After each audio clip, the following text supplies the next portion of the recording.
we come from Bhutan, which is unlike any other country in the world. Everyone knows us as the happy country. And really, to safeguard our culture and our way of life, our country adopted a very different path compared to the rest of the world.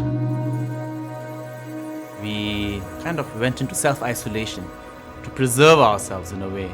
And we shunned away everything that was modern, everything that was came under the umbrella of globalization. So Bhutan, through the 90s and early 2000s, we had no TV, we had no internet. It was very difficult for people to visit Bhutan. No Starbucks, no McDonald's, in this case, no Tim Hortons. But at the same time, we were a people who were very content and happy with our lives. All that changed when this movie takes place, because we realized that we were the only non-digital, non-modern entity in a global world.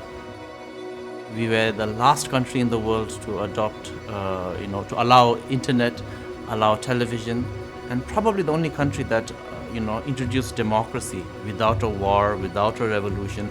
And I wanted to tell this story because I wanted to remind my fellow Bhutanese about the times we had come from, but also, tell the story of Bhutan to the world. This one is so rare. I'll give them $75,000. Yes, so Tirudi. You want something lesser than that? Wait, what? The place is very remote, and the entire village, I think, was engaged directly or indirectly throughout that filming. People were very, very cooperative to the film, and then,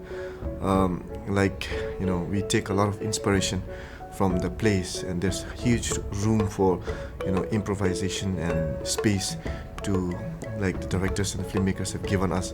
They build the characters from how we are as well. So we had our own, character and voices, and I think we developed. And I would say that at the end, we're very comfortable filming it, and I loved playing the monk.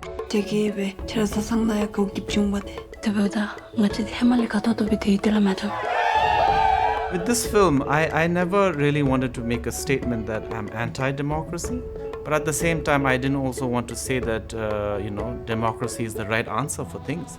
I wanted to tell a story of what my country and my people went through, and how cultures can be very different. I think many times, especially in the West, we are always force-fed this narrative that democracy is the answer, our way is the best way.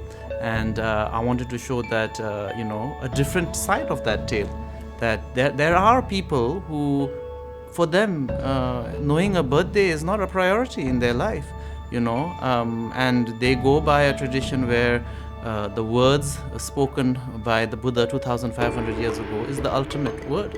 And, if you introduce anything to them, the first thing they will see is, oh, did the Buddha approve of this? So I wanted to show that side. And I think, as I was saying, it's very important to know that I'm not anti-democracy, or I'm not pro-democracy. I'm just, telling the story. I think it's a story of a very small nation, a very unique, beautiful country, and then where storytelling is very special among people. And then it's one of those countries that open up to the world, where all of these big things, the westernization happened very late. And as my director here mentioned, the innocence is something that's there, and it's not just when this was filmed, but it's still there right now, today, as we speak of it. So it is something that, we put in is, it's like a small community out there. We treasure it so much, and now that the change is coming, and there's no way that Bhutan can really stay back there, and this call of the future, the modernization, we have to take this gentle step into the new future. And now it's about how balanced you are when you go there, and you don't have to just suddenly jump and leap forward. And there's so many ways that you can go, like you said, balanced way. So I think that's the story of the whole kingdom, of whole people, whole culture, and I hope people can take a lot from this story.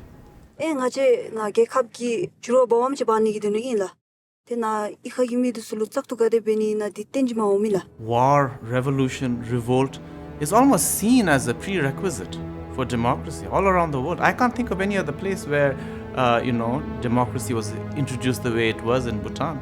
And in a way, I feel like in Bhutan, it came in like that because, as I was saying earlier, our way of life, our way of doing things was kind of looked upon by the modern, by the educated as being, that's not right, that's outdated. How can you remain without connected to the internet? How can you not have television? And something that I think the audience will see with this film is this quality of innocence. And that's something that is, in the DNA of being Bhutanese. If you ever come to Bhutan, you're welcome to visit, you will see that.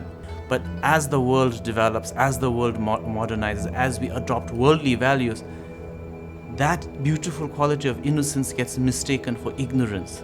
And this is why I wanted to share this movie, and I hope people in Toronto can experience this.